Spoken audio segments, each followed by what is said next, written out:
आखिर ये राष्ट्रीय गोकुल मिशन क्या है? और देखिए, सरकार की तरफ से इस तरह का कोई मिशन चलाया जाता है, योजना चलाई जाती है, कार्यक्रम चलाया जाता है, तो उसके बारे में एक सामान्य जानकारी जरूर रखा करिएगा।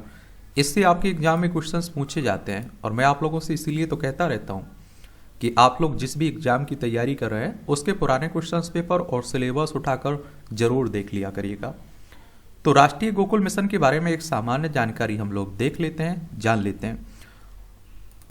इसे दिसंबर 2014 से स्वदेशी गौजातीय नस्लों के विकास और संरक्षण के लिए लागू किया गया था। कब? दिसंबर 2014 से। यह योजना 2400 यानी 2400 करोड़ रुपए के बजट परिव्यय के साथ 2021 से 26 तक एक छत योजना राष्ट्रीय पशु विकास योजना के तहत भी जारी है। और देखिए, बजट की बात करें तो बजट शब्द का उल्लेख हमारे संविधान में नहीं है। वार्षिक वित्तीय विवरण की बात की गई है संविधान के अनुच्छेद 112 में।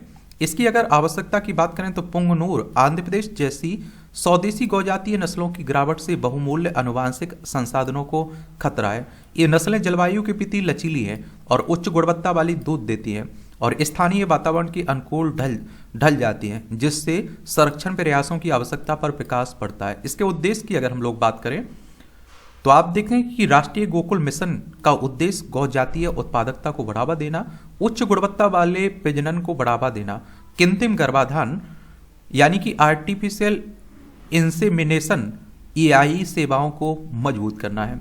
अगर हम लोग राष्ट्रीय गोकुल मिशन के घटक देखें तो उच्च आनुवांशिक योग्यता, संतान परीक्षण, वंशावली चयन और जेनोमिक चयन तथा जर्म प्लाज्म आयात के माध्यम से बैल उत्पादन के माध्यम से आनुवांशिक योग्यता को बढ़ाता है।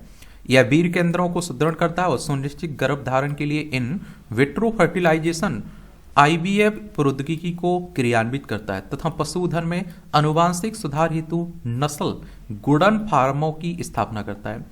कृत्रिम गर्भाधान नेटवर्क देश भर में कृत्रिम गर्भाधान तक पहुंच बढ़ाने के लिए ग्रामीण भारत में बहुउद्देशीय कृत्रिम गर्भाधान तकनीशियों की स्थापना को बढ़ावा देना है।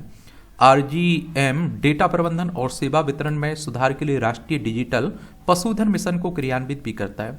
देसी नस्लों का संरक्षण, तो देसी मवेशियों की देखभाल और संरक्षण के लिए गौशालाओं को समर्थन।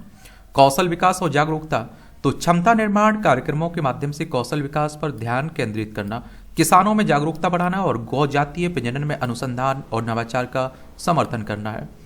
वित्त पोषण स्वरूप, तो राष्ट्रीय गोकुल मिशन के घटकों को बड़े पैमाने पर 100% अनुदान सहायता के आधार पर वित्त पोषित किया जाता है और जिसमें कुछ विशिष्ट घटकों में आंशिक सब्सिडी भी शामिल होती है, जैसे IVF गर्भधारण, लिंग वर्गीकृत वीर, नस्ल गुणन फार्म। और राष्ट्रीय गोकुल मिशन के अंतर्गत प्रमुख पहलें क्या है?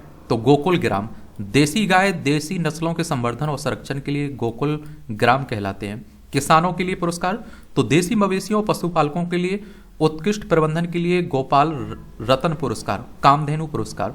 राष्ट्रीय कामधेनु प्रजनन केंद्र, देसी नस्लों के वैज्ञानिक संरक्षण और विकास के लिए एक केंद्र। यह देश की देसी नस्लों के जर्म प्लाज्म आनुवांशिक सामग्री के राष्ट्रीय भंडार के रूप में कार्य करता है। क्या करता है? कार्य करता है। ये भी जरूर याद रखिएगा। और इसमें आप देखते हैं कि इसमें पशु हाट, नकुल प्रजनन बाजार, प्रजनकों और किसानों को जोड़ने वाले एक मार्केट पोर्टल है। राष्ट्रीय बोवाइन जीनोमिक केंद्र, जीन आधारित प्रौद्योगिकी का उपयोग करके उच्च योग्यता वाले बैलों का चयन करने के लिए जीनोमिक संवर्धन हेतु एक केंद्र की बात हो रही है। और देखिए, अगर हम कृत्रिम गर्भाधान की बात करें ना, तो आर्टिफिशियल इंसेमिनेशन EI एक प्रजनन तकनीक है जिसमें गर्भधारण हेतु शुक्राणु को मादा के गर्भाशय में मैनुअल रूप से प्रवेश कराया जाता है इसमें। और भी देखिए, पशुधन क्षेत्र से संबंधित अन्य पहले भी है, जिसमें पशुपालन और संरचना विकास निधि, राष्ट्रीय पशु रोग नियंत्रण कार्यक्रम, राष्ट्रीय कृषि गर्भाधान कार्यक्रम। तो सरकार की पहल के रूप में अगर लिख रहे हो तो इनका भी उल्लेख कर सकते हैं आप लोग। धन्यवाद।